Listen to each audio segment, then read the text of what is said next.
ابو ہریرہ اور حکیم بن حزام رضی اللہ عنہما کہتے ہیں رسول اللہ صلی اللہ علیہ وسلم نے فرمایا بہترین صدقہ وہ ہے جو بے پرواہی کے ساتھ دیا جائے، اور شروع کرو اس شخص سے جس کا نفقہ تم پہ واجب ہو۔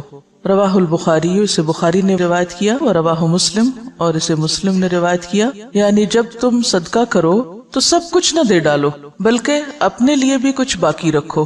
اور دوسرا معنی جیسے کہ یہاں ہوا ہے کہ جو بے پرواہی کے ساتھ دیا جائے، یعنی انسان جب دے تو پھر نیکی کر دریا میں ڈال، بھول جاؤ۔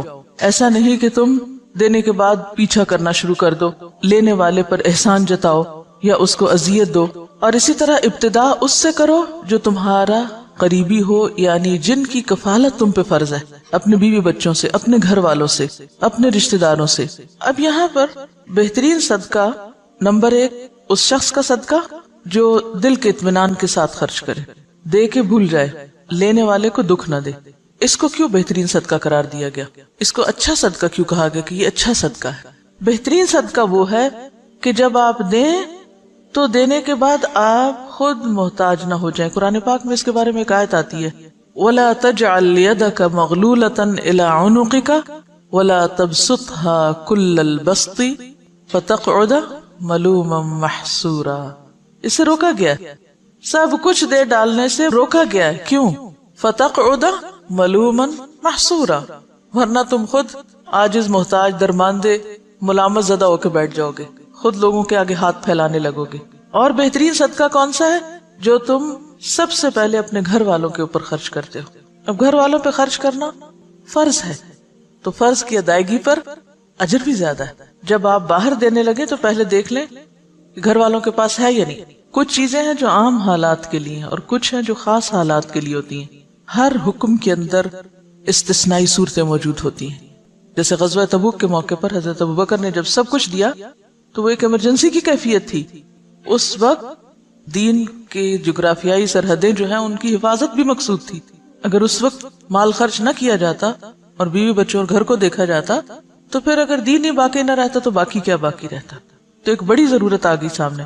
اور بعض اوقات میں بھی بھوکا، دوسرا بھی بھوکا، لیکن دوسرے کی بھوک میری بھوک سے زیادہ ہے، دو ضرورتیں سامنے آ گئی، تو پھر کیا دیکھا جائے گا؟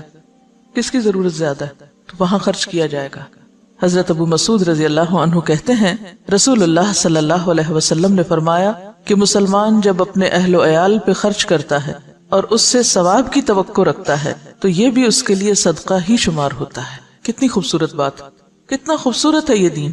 آپ اپنے فرائض ادا کریں لیکن احسان جتا کے نہیں۔ اپنے گھر والوں کو دے رہے ہیں لیکن ان پہ بھی احسان نہیں۔ بہت سے والدین کو دیکھا گیا کہ وہ بچوں کی تعلیم پہ اگر خرچ کرتے ہیں تو جینا حرام کر دیتے ہیں ان کا۔ تم پہ اتنا اتنا اتنا خرچ کر چکے ہیں۔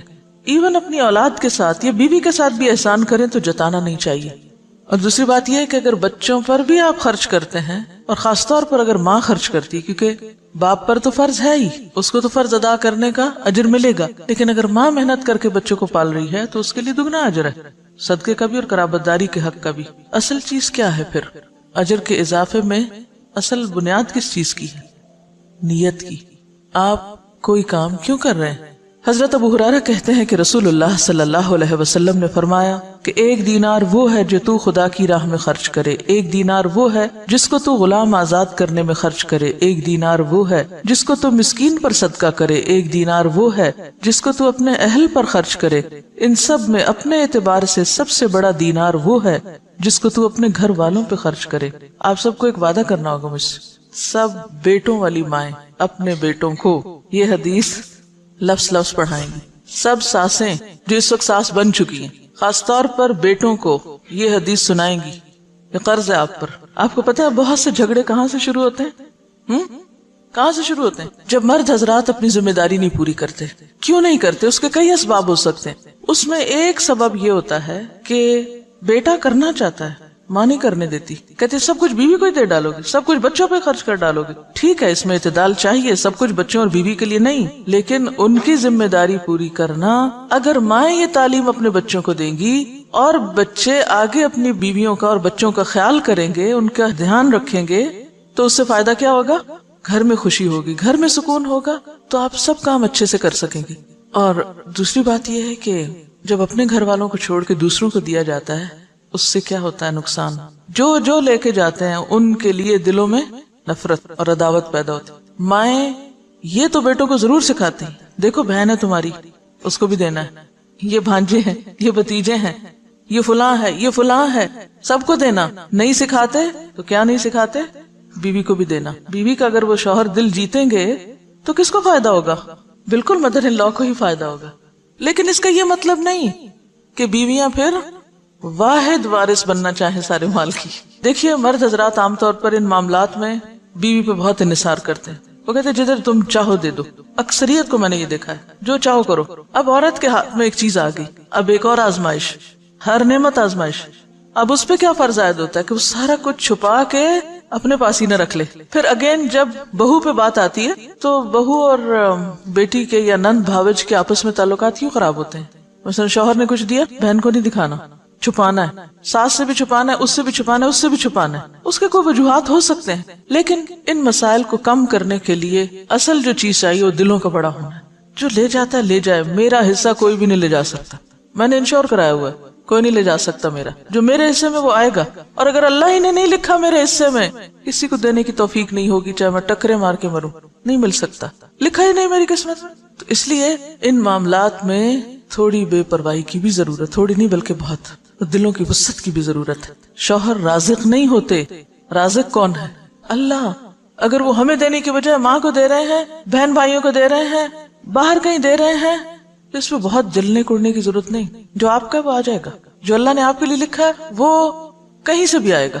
تو جب تک ہم بھروسہ اللہ کی ذات پہ نہیں کریں گے نا تو بات نہیں بنے گی. یاد رکھیے کوئی بھی اصلاح ہو نہیں سکتی جب تک کہ دو طرفہ, دونوں طرف سے دل نہ بڑا کیا جائے, دونوں فرائض ادا کرنے میں نہ لگ جائے. اگر دونوں حقوق مانگنے میں لگ گئے تو مسئلہ خراب ہوگا.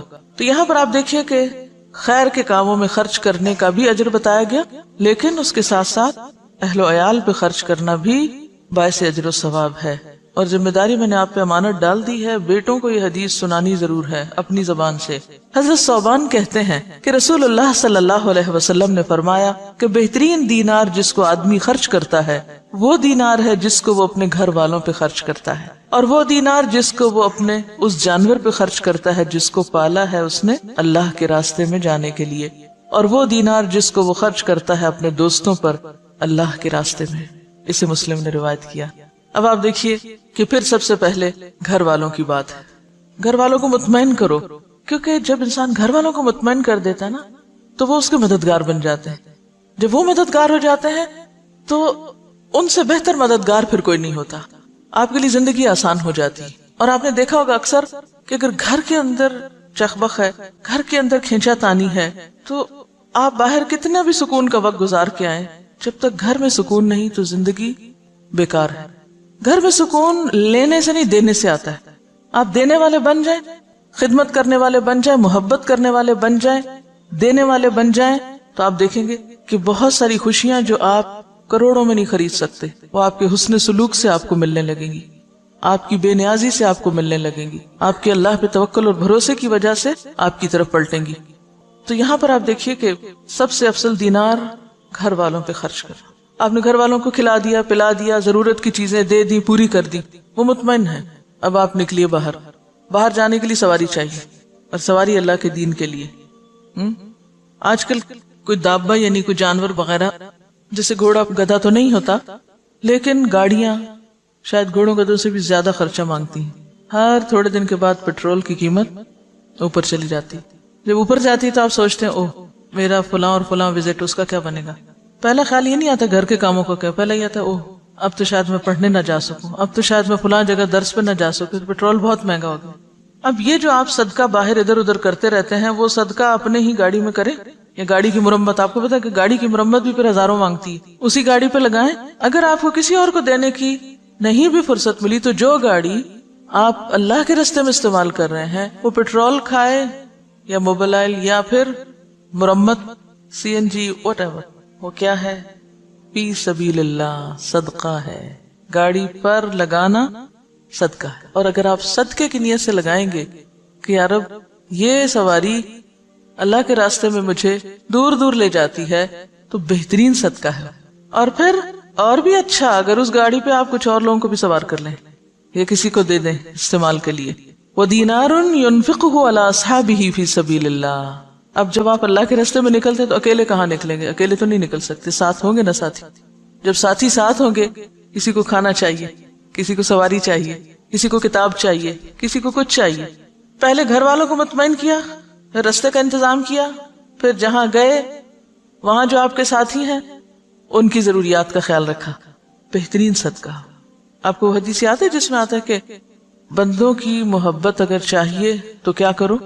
جو کچھ بندوں کے ہاتھ میں ہے اس سے بے نیاز ہو جائے. بندے تم سے محبت کرنے لگیں گے، اور جب تک تم بندوں کے ہاتھ کی چیز کے پیچھے پڑے رہو گے محبت نہیں ملے گی ان سے. اور ونس وہ محبت کرنے لگ جائیں تو پھر آپ دیکھیں ان سے آپ کچھ بھی کروا سکتے ہیں، پھر مشکل نہیں ہوگا. ہم گھر والوں سے کھینچا تانی جب رکھتے ہیں تو نتیجتاً نہ وہ ہماری مانتے نہ ہم ان کی مانتے ہیں. تو گھروں کی کشمکش دور کرنا ضروری ہے، اور اس کے لیے مال اہم کردار ادا کرتا ہے.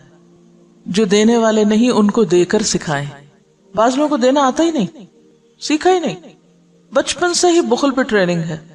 اور سب سے بڑی بات ہی نا کہ اگر ماں باپ صرف یہ چند حدیثیں بھی بچوں کو سکھا دیں، بچپن میں ہی ذہن میں ڈال دیں، تو آپ دیکھیں گے کہ بڑے ہو کر وہ دل اتنے تنگ نہیں رہیں گے. اور جو ماں باپ یہ سکھائیں کہ نہیں بس جمع کرو، اکٹھے کرو، بچاؤ، کسی کو دینے کی ضرورت نہیں، پہلے اپنا آپ دیکھو، کیونکہ عموماً تو ٹریننگ اسی ڈھنگ پہ ہوتی ہے نا. تو پھر بڑے ہو کر عادت ہی نہیں ہوتی دینے کی، لہٰذا گھروں کے اندر ایک مسلسل جنگ کی کیفیت رہتی، رونا دھونا باقی رہتا ہے. عملی طور پر بچوں کے ہاتھ سے دلوانا شروع کریں، بہن بھائیوں کو دلوائیں، کیونکہ عام طور پر فقیر کو پھر بھی دے دیتے ہیں بچے، لیکن بہن بھائی کو چیز نہیں دیں گے. تو بہن بھائیوں میں شیئرنگ کی عادت ڈالیں، یہ چیز تمہارے لیے اور یہ چیز سب کے لیے. ہمارے والد جب کوئی چیز گھر میں لاتے تو بچوں سے کہتے سب کو تقسیم کرو، کوئی ڈرائی فروٹ ہو، کچھ بھی، تو کہتے اچھا آج فلاں تم ادھر آؤ، سب کو دو. اس سے دینے کی عادت پڑتی اور اپنوں کو دینے کی عادت پڑتی، ورنہ انسان اپنوں کو دینے میں بعض اوقات زیادہ بخیل ہوتا ہے. دسترخوان سے یہ ٹریننگ شروع کی جائے. ہمارے والد ہمیں کہتے تھے کہ عید تمہیں رمضان میں مل جائے گی، کیونکہ رمضان میں ثواب زیادہ ہوتا ہے، تو میں تم لوگوں کو عید رمضان میں دینا چاہتا ہوں. ہمیں ہمیشہ عید ایک دن پہلے مل جاتی تھی، 2 دن پہلے. جب مل جاتی تھی تو پھر کہتے تھے اب تم اللہ کے راستے میں نہیں دو گے، پھر ہم ہی سے نکلواتے تھے. تو اس وقت تو دل بہت تھوڑا ہوتا تھا کہ یہ کیا مشکل ہے.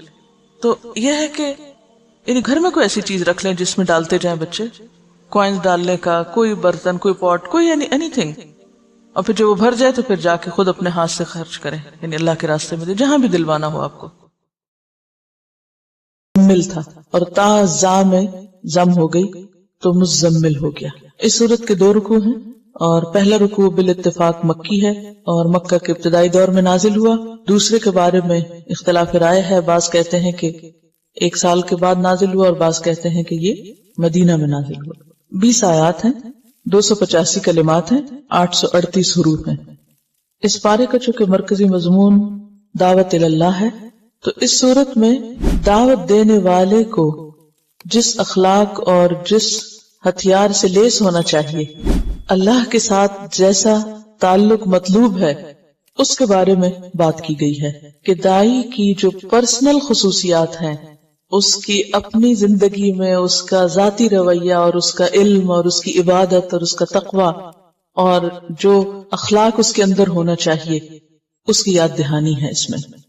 کیونکہ دعویٰ کا کام آسان کام نہیں، یہ ایک بھاری کام ہے، اور بھاری کام کے لیے ہمت بھی زیادہ چاہیے ہوتی ہے.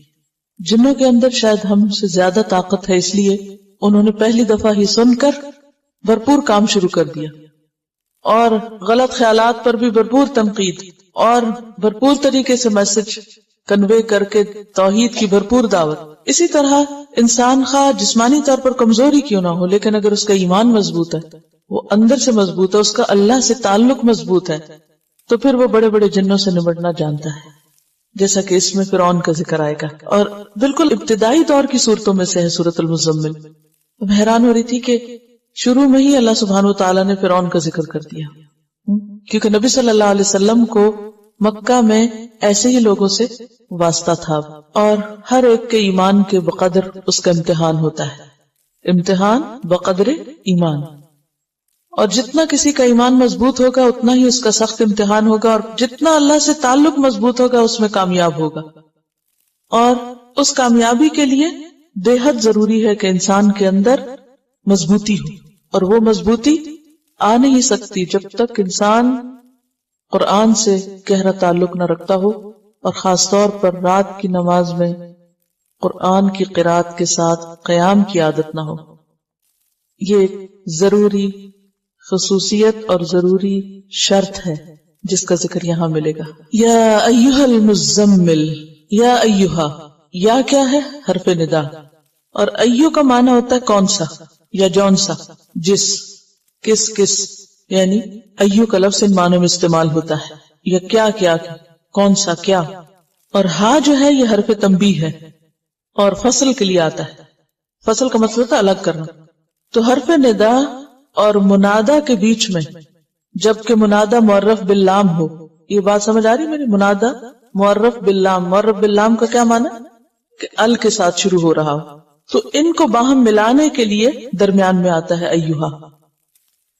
یا ایھا، اے وہ جو، المزمل، مزمل تزمل سے، باب تفاعل، اور اصل میں تھا متزمل، متفاعل کے وزن پر، تا کو زا میں مدغم کر دیا گیا، اور روٹ اس کا کیا ہے؟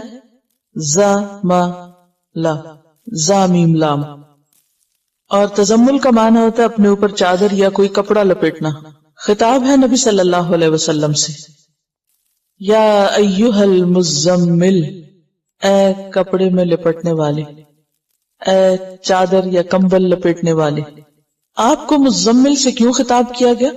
اس کی ایک وجہ تو یہ بیان کی جاتی ہے کہ نبی صلی اللہ علیہ وسلم نے جب پہلی مرتبہ جبریل علیہ السلام کو دیکھا تو آپ کے اوپر ایک بہت دہشت تھی اور خوف تھا اور لرزہ طاری تھا۔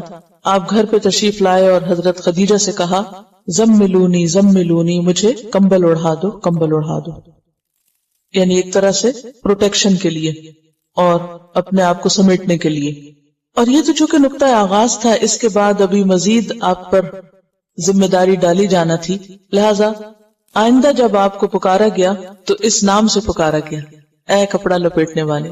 اور عربوں میں دستور یہ ہوتا ہے کہ جب کسی کو خطاب کیا جاتا ہے تو اس کے حال کا ذکر کر کے اس کو بلایا جاتا ہے، اور یہ ایک محبت کا انداز ہوتا ہے۔ مثلا اس کی بہت سی مثالیں آپ کو ملے گی۔ ایک مرتبہ حضرت علی رضی اللہ تعالیٰ عنہ حضرت فاطمہ سے کچھ رنجیدہ ہو گئے، کچھ ناراضگی ہو گئی، تو گھر چھوڑ کے مسجد میں چلے گئے اور مسجد کے فرش پر لیٹے ہوئے تھے، آپ کے جسم کے اوپر مٹی لگ گئی۔ نبی صلی اللہ علیہ وسلم حضرت علی کو تلاش کر رہے تھے، اور کرتے کرتے جب مسجد میں گئے تو کہا، یا ابا تراب، اے مٹی والے، یعنی یا مٹی میں لپٹے ہوئے یا لتھڑے ہوئے، اٹھو تم۔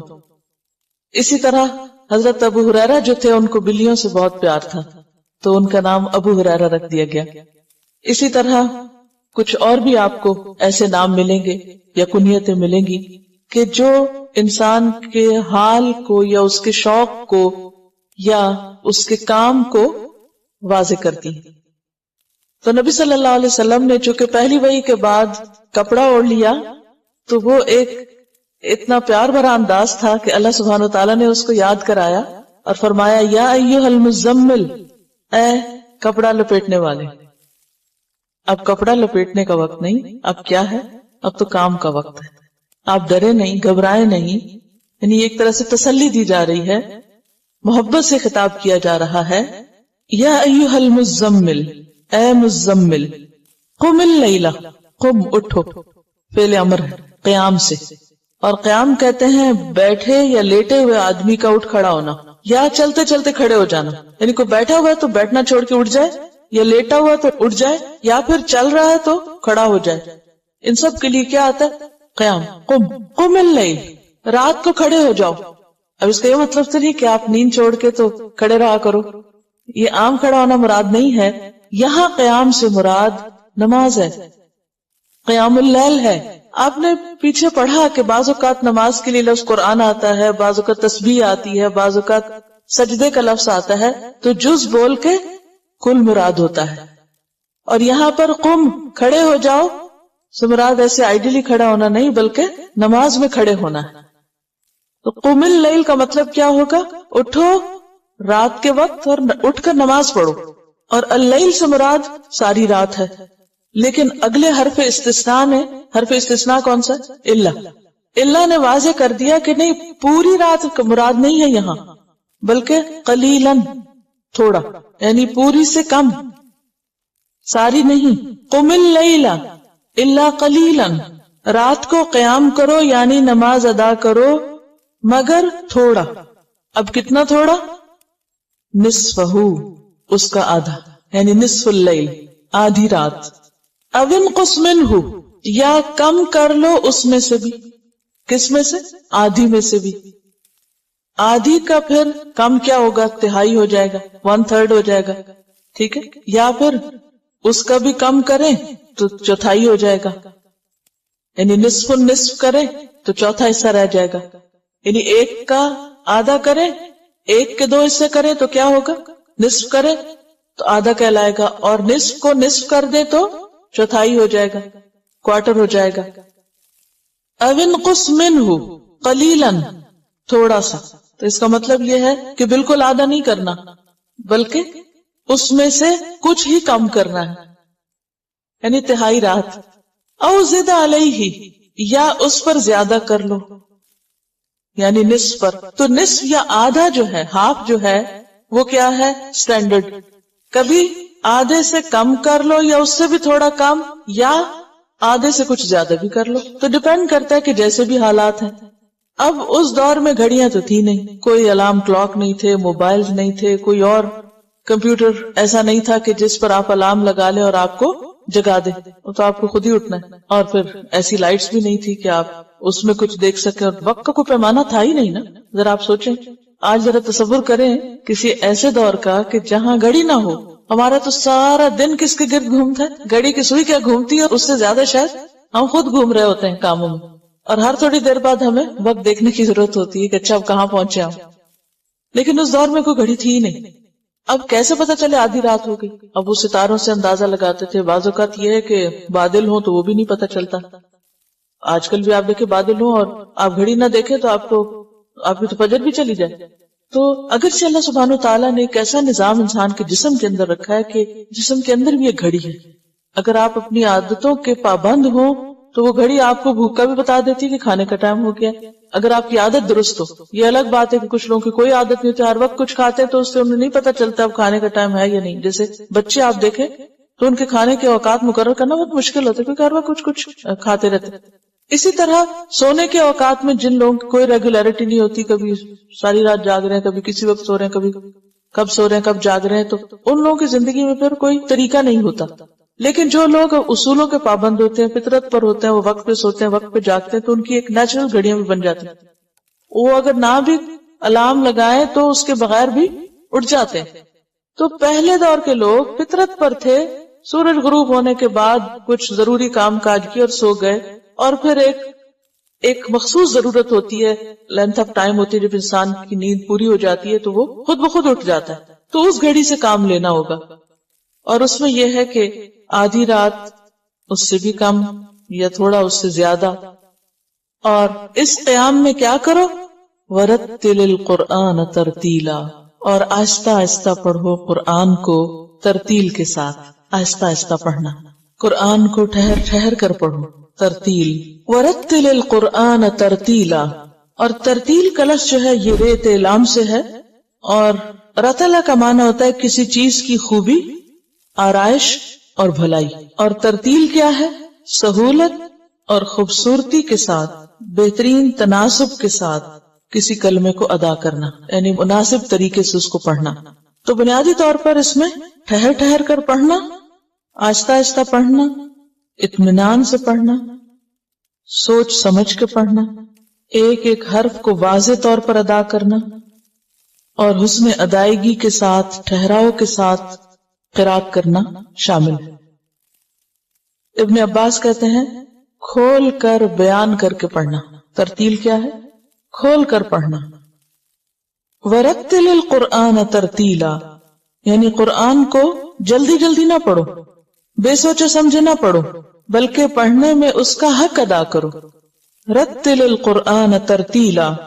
ابن مسعود کہتے ہیں کہ لا تنثرہ نثر الدقل ولا تہزہ ہز الشعر قفوا عند عجائبہ وحرقوا به القلوب ولا یکن ہم احدکم آخر السورہ، یعنی اس کا معنی کیا ہے کہ جس طرح تم جلدی جلدی ردی کھجوریں پھینکتے جاتے ہو، ہوتا کیا ہے کہ جب کھجوریں رکھی ہوتی ہیں نا تو ان کو صاف کرنا ہوتا ہے، یا آپ چاول صاف کر رہے ہوتے ہیں تو کیا کرتے ہیں، جلدی جلدی چن کے کیسے پھینکتے ہیں ان کو، جو پھینکنے والی چیز ہوتی ہے کو پرواہ کرتے ہیں، دھیان کرتے ہیں نہیں، اٹھایا پھینکا پھینکا پھینکا. اس طرح نہیں قرآن کو پڑھو، اور نہ اس طرح کہ جیسے بال کاٹتے جاتے ہو. کبھی بال کاٹتے دیکھے کیسے کینچی چلتی، اگر آپ نے کبھی کسی نائی کے پاس کھڑے ہو کر کٹنگ کا عمل دیکھا ہو تو اسی سے کہتے ہیں نا زبان کینچی کی طرح چلنا.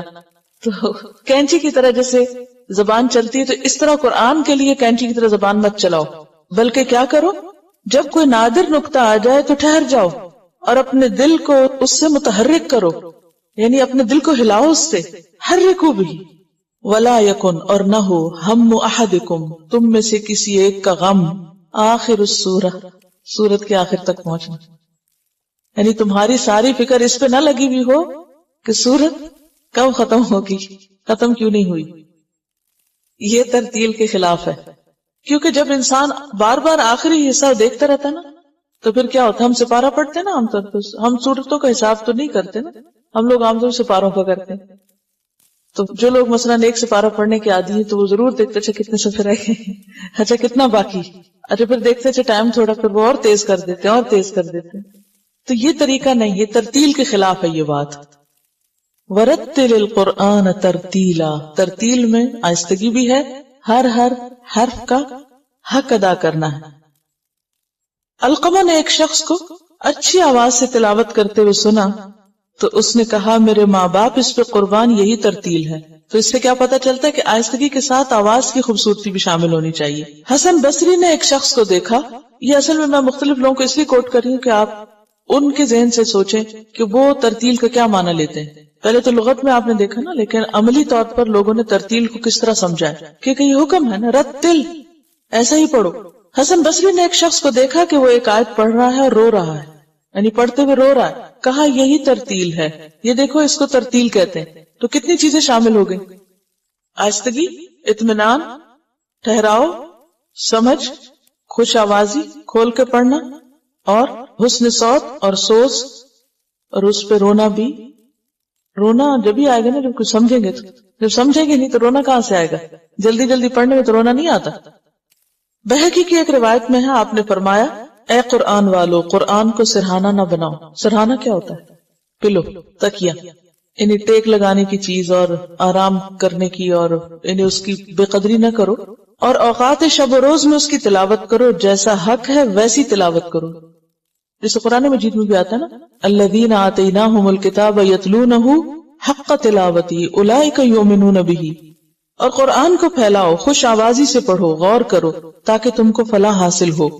اس کی قرأت جلدی جلدی نہ کرو، اور اس کی تلاوت ثواب ہے، کیونکہ قرآن کے ہر حرف پر الگ اجر ہے. اور اگر ہم نے کوئی حرف پڑھا ہی نہیں اور اس کو کھا گئے اور اس کو اس طرح پڑھا کہ وہ پتہ ہی نہیں چلا کہ کیا پڑھا، تو اس کا اجر کہاں سے آئے گا. پھر اسی طرح حضرت انس رضی اللہ تعالی عنہ سے آپ کی قرأت کا طریقہ پوچھا گیا کہ نبی صلی اللہ علیہ وسلم کیسے پڑھتے تھے. تو انہوں نے کہا کہ آپ الفاظ کو کھینچ کھینچ کے پڑھتے تھے. مثلا انہوں نے بسم اللہ الرحمن الرحیم پڑھ کر بتایا کہ آپ اللہ، رحمان اور رحیم کو مد کے ساتھ پڑھتے تھے. یہ بخاری کی روایت ہے. ام سلمہ رضی اللہ تعالی عنہا سے یہی سوال کیا گیا تو انہوں نے بتایا کہ حضور ایک ایک آیت الگ الگ پڑھتے اور ہر آیت پہ ٹھہر جاتے. مثلا الحمدللہ رب العالمین پڑھ کر رک جاتے، پھر الرحمن الرحیم پر ٹھہر جاتے، اس کے بعد رک کر مالک یوم الدین کہتے. یہ مسند احمد کی روایت ہے. ترمذی کی روایت ہے، ام سلمہ کہتی ہے کہ آپ ایک ایک لفظ واضح طور پر پڑھا کرتے تھے، ایک ایک لفظ واضح طور پہ پڑھتے. پھر اسی طرح صحیح مسلم کی روایت ہے، حضرت حذیفہ کہتے ہیں کہ ایک مرتبہ رات کی نماز میں آپ کے ساتھ کھڑا ہو گیا اور آپ کی قرأت کا یہ انداز دیکھا کہ جہاں تسبیح کا موقع آیا وہاں تسبیح کی، جہاں دعا کا موقع آیا دعا مانگی، جہاں اللہ کی پناہ کا موقع آیا وہاں پناہ مانگی.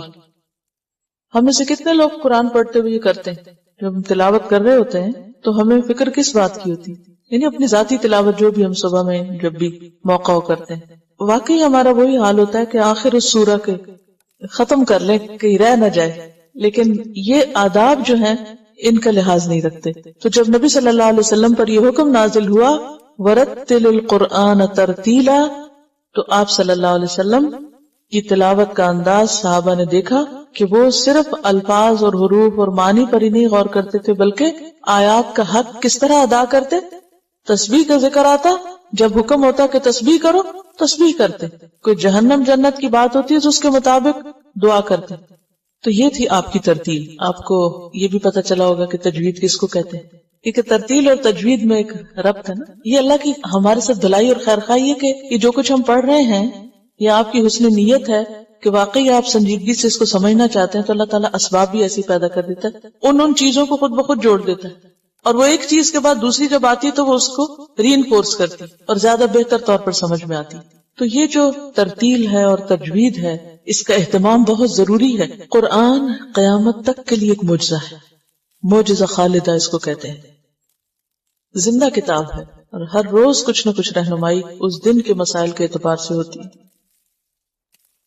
تو دہرا دیتی ہوں کہ رتلا کا معنی ہوتا ہے ترتیب سے ہونا، اور قرآن کو ٹھہر کر عمدہ طریقے سے پڑھنا، اور اگر عام باتوں کے لیے لفظ استعمال ہو تو ٹھہر ٹھہر کے اچھی طرح بولنا، اور خاص طور پر معلم کے لیے بہت ضروری ہے کہ جب وہ پڑھائے یا کچھ سکھائے تو بولنے کی رفتار کو لوگوں کی سمجھنے کی رفتار سے قریب رکھے، بہت تیز نہ بولے۔ تو یہ ترتیل کا لفظ قرآن مجید کے لیے تو ہے ہی، لیکن قرآن مجید کی تفسیر کرتے وقت یا تعلیم دیتے وقت بھی اس کا لحاظ رکھنا چاہیے اور اس پر عمل کرنا چاہیے۔ اور رتل کہتے ہیں عمدہ گفتگو کو، اور عمدہ گفتگو کون سی ہوتی ہے؟ جو دوسرے کی سمجھ میں آئے۔ نبی صلی اللہ علیہ وسلم کا طریقہ کیا تھا؟ صحابہ کرام کیا کہتے ہیں کہ ہم آپ کے منہ سے نکلنے والے الفاظ گن سکتے تھے، یعنی وہ الگ الگ ہوتے اور ہم ان کو گن سکتے تھے، اور یہی وجہ ہے کہ آپ صلی اللہ علیہ وسلم کی باتیں بھی محفوظ کر لی گئی، ورنہ احادیث کو جمع کرنا، روایت کرنا کتنا مشکل ہوتا۔ تو کلام رتل کہتے ہیں عربی میں خوبصورت کلام کو، آراستہ، خوبی والا، اور اس خوبی کے لیے پھر پڑھتے وقت آواز کا زیر و بم جو ہے اس کا بھی لحاظ رکھنا چاہیے۔ جہاں لمبا کرنا ہو وہاں لمبا کیا جائے، جہاں شد ہو اس کو اسی طور پہ پڑھا جائے، جہاں اخفاء اظہار ہو تو ان چیزوں کو بھی ملحوظ خاطر رکھا جائے۔ اور تجوید کا لفظ جو ہے وہ تھوڑا سا اس سے مختلف ہے، جیم واو دال اس کا مادہ ہے، اور جودہ کا معنی ہوتا ہے حروف کو ستھرا کرنا، کھرا کرنا، عمدہ کرنا، سنوارنا، اور مراد اس سے کیا ہے؟ تجوید سے قرآن مجید کی تلاوت اس طرح کرنا کہ الفاظ اور کلمات گھٹاؤ، بڑھاؤ، تبدیلی اور اعراب کی غلطی سے پاک ہو۔ یعنی تجوید میں لازم چیز ہے کہ اعراب کی غلطی نہ ہو، زبر کو زیر کو پیش نہیں پڑا جائے۔ مسلمانوں کے لیے جس طرح قرآن مجید کے معنی سیکھنا، سمجھنا اور عمل کرنا لازم ہے، ایک فریضہ ہے ان پر، اسی طرح قرآن مجید کے الفاظ کا صحیح ادا کرنا بھی فریضہ ہے، اور اس کے حروف کو صحیح طور پر پڑھنا اور ایک ایک حرف کا حق ادا کرنا انتہائی ضروری ہے۔ جہاں نبی صلی اللہ علیہ وسلم کو حکم دیا گیا رتل القرآن ترتیلا، وہاں اللہ تعالیٰ نے اس کی نسبت اپنی طرف بھی کی ہے۔ سورۃ الفرقان آیت 32 میں آتا ہے وَرَتَّلْنَاهُ تَرْتِيلًا، کہ خود اللہ سبحانہ وتعالیٰ نے اس کو اسی طرح پڑھا ہے، ہم نے اسے ٹھہر ٹھہر کر ہی پڑھ کر سنایا ہے۔ ایک اور جگہ پر سورۃ بنی اسرائیل میں آتا ہے وَقُرْآنًا فَرَقْنَاهُ لِتَقْرَأَهُ عَلَى النَّاسِ عَلَى مُكْثٍ، کہ ہم نے قرآن کو تھوڑا تھوڑا کر کے اس لیے اتارا ہے تاکہ آپ اسے مہلت کے ساتھ لوگوں کو سنائیں، اور ہم نے خود بھی اس کو آہستہ آہستہ اتارا ہے، تدریج کے ساتھ اتارا ہے۔ اور ترتیل کیا ہے؟ حضرت علی رضی اللہ تعالی عنہ سے جب ترتیل کے معنی پوچھے گئے تو آپ نے فرمایا الترتیل ہوا تجوید الحروف ومعرفت الوقوف۔ حضرت علی نے کیا ڈیفینیشن کی ہے ترتیل کی؟ تجوید الحروف، معرفت الوقوف۔ اگر یاد کر لیں زبانی تو بہت ہی اچھا ہے۔ تجوید الحروف یعنی حروف کو نکھار نکھار کے صاف ستھرا کر کے پڑھنا، کھرا کر کے پڑھنا، ومعرفت الوقوف، اور یہ جاننا کہ رکنا کہاں ہے، کہاں رکنا ہے کہاں نہیں رکنا۔ یہ کیوں اتنا ضروری ہے کہ پتا ہو کہ کہاں رکنا اور کہاں نہیں؟ جب یہ کہا نا ٹھہر ٹھہر کے، تو یہ نہیں کہ ہر بات پہ ٹھہر جاؤ اور ہر موقع پہ موقع ٹھہرتے جاؤ، یعنی جہاں ٹھہرنا چاہیے، جہاں بات مکمل ہو وہیں ٹھہرو، یہ ایک فن بھی ہے. فن سے مراد انجوائمنٹ نہیں ہے، مراد اس سے اردو والا فن، یعنی ایک سکل ہے اور ایک مہارت کی چیز ہے جس کے لیے انسان کو باقاعدہ کوشش اور محنت کرنی پڑتی. کوئی بھی ماں کے پیٹ سے یہ فن لے کے نہیں آتا، یعنی کسی کو بھی کوئی یہ نہیں کہہ سکتا گاڈ گفٹڈ ہے اور خود ہی آ گیا. سب کو اس میں محنت کرنی پڑتی اور سب کے لیے لازم ہے کہ وہ اس کے لیے کوشش کرے اور اس میں مہارت حاصل کرے. یعنی یہ ایک سکل ہے، مہارت ہے، اور کسی بھی سکل کو حاصل کرنے کے لیے کیا کرنا پڑتا ہے؟ پریکٹس، کوشش، محنت، اور بار بار. یعنی کوئی شارٹ کٹ نہیں ہے اس میں کہ کوئی کہے کہ وہ خود ہی آ جائے گا یا تمنا سے اور اچھے خیالات سے یہ چیز ہمارے اندر آ جائے گی. نہیں، اس کے لیے آپ کو ایکولی کوشش کر کے خود اپنا رول پلے کرنا پڑے گا، یعنی پارٹیسپیٹ کرنا پڑے گا. تو جو لوگ قرآن پڑھتے وقت یعنی تجوید کے وقت منہ نہیں کھولتے، یا یہ کہ ان حروف کو ادا کرنے کی ایفرٹ نہیں لگاتے، وہ نہیں سیکھ سکتے. یعنی بعض لوگ شاید تھکے ہوئے ہوتے ہیں یہ کیا، یا وہ اس کو ضروری نہیں سمجھتے. تو صرف سننا کافی نہیں ہے. جب تک آپ ادا نہیں کریں گے اور پوری قوت سے نہیں کریں گے تو آپ اس کا حق ادا نہیں کر سکتے. یہ بے حد ضروری. ہمارے عام طور پر جب ہم چونکہ غلط پڑھنے کی عادت ہو چکی ہے تو لہٰذا پڑھتے ہوئے بھی شرم آتی، ڈر لگتا ہے. تو بجائے اس کے کہ ہم لوگوں سے ڈریں، اللہ کا ڈر ہو. اور اللہ تعالیٰ سب سے زیادہ اس آواز پہ کان لگاتا ہے کہ جو نبی کی خوبصورت انداز میں قرآن کی پڑھی ہوئی آواز، یعنی جس آواز میں قرآن پڑھا جاتا ہے. اور یہ اللہ کا کلام ہے، اور جو شخص اس کو خوبصورتی سے پڑھتا ہے اللہ تعالیٰ کے قرب کا اس کے لیے ایک ذریعہ بنتا ہے.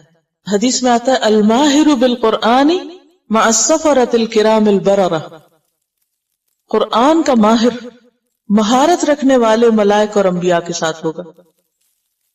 نبی صلی اللہ علیہ وسلم نے فرمایا زینوا القرآن باصواتکم، قرآن کو اپنی آوازوں سے زینت دو. ایک اور جگہ پر فرمایا من لم یتغن بالقرآن فلیس منا، جس نے قرآن خوش آوازی کے ساتھ نہ پڑھا وہ ہم میں سے نہیں. اب دیکھیں نا کہ آپ جس سے بلانگ کرتے ہیں، جس سے محبت کرتے ہیں، پھر اس کے طریقے بھی شوق سے اختیار کرتے ہیں. جس انسان کو جس کے ساتھ محبت ہو یا جس سے انٹرسٹ ہو، وہ خود بخود اس کی چیزوں اور اس کے طریقوں اور اس کے سٹائل اور اس کے ہر چیز کو شوق سے اپنائے گا، اختیار کرے گا. اور وہ حدیث بھی کہ اللہ تعالیٰ کسی آواز پہ اس طرح کان نہیں لگاتے جتنا کہ نبی کی آواز پر، جب وہ با آواز بلند خوش الہانی کے ساتھ قرآن پڑھتے ہیں. حضرت عبداللہ بن عامر سے روایت ہے نبی صلی اللہ علیہ وسلم نے فرمایا قیامت کے دن صاحب قرآن سے کہا جائے گا قرآن پڑھتا جا، اقرأ ورتقی، اور چڑھتا جا، ترقی کرتا جا، یعنی جنت کے درجوں پہ اوپر سے اوپر جا. ورتل، اور آہستہ آہستہ پڑھنا، کما ترتل فی الدنیا، جیسے دنیا میں آہستہ آہستہ پڑھتے تھے. فإن منزلک عند آخر آیت تقرؤها، تو تمہاری منزل وہ آخری آیت ہوگی جہاں تک تم پڑھو گے. اب اگر کوئی شخص تیز تیز پڑھتا ہے تو وہاں بھی جلدی جلدی پڑھ کے تو جلدی اس کی منزل آ جائے گی، اور جو آہستہ آہستہ پڑھتا ہے اس کے درجوں کی بلندی بھی اتنی زیادہ ہوگی. یہاں حفظ کی بات نہیں لکھی ہوئی، یہاں لکھا ہوا ہے صاحب قرآن سے کہا جائے گا اقرأ، پڑھو. اور اقرأ جو ہے دونوں طرح سے پڑھا جا سکتا ہے، زبانی بھی اور دیکھ کے بھی.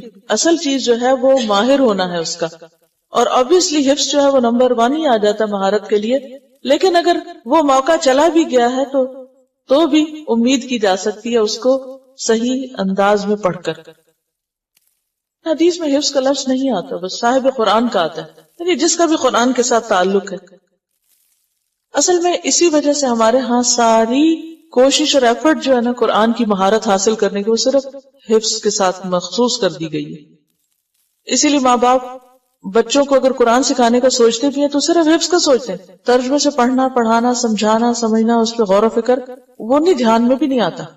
جبکہ صحابہ کرام تو ایک ایک آیت کے اوپر، حالانکہ وہ ان کی زبان میں اتر رہی تھی، پھر بھی غور و فکر کیا کرتے تھے. تو اصل میں یہ ہے کہ ہر زبان کا ایک لب و لہجہ ہوتا ہے اور ہر قوم کا اپنا ایک بولنے کا انداز ہوتا ہے.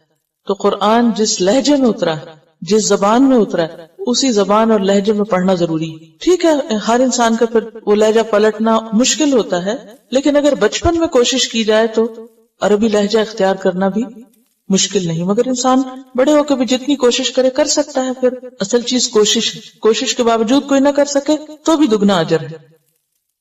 اصل میں ایک بات یہ ہے کہ جب ہم حروف کو صحیح طور پہ ادا نہیں کرتے تو معنی بدل جاتے ہیں. یعنی اگر آپ سین اور صاد کو درست نہیں ادا کرتے یا ضاد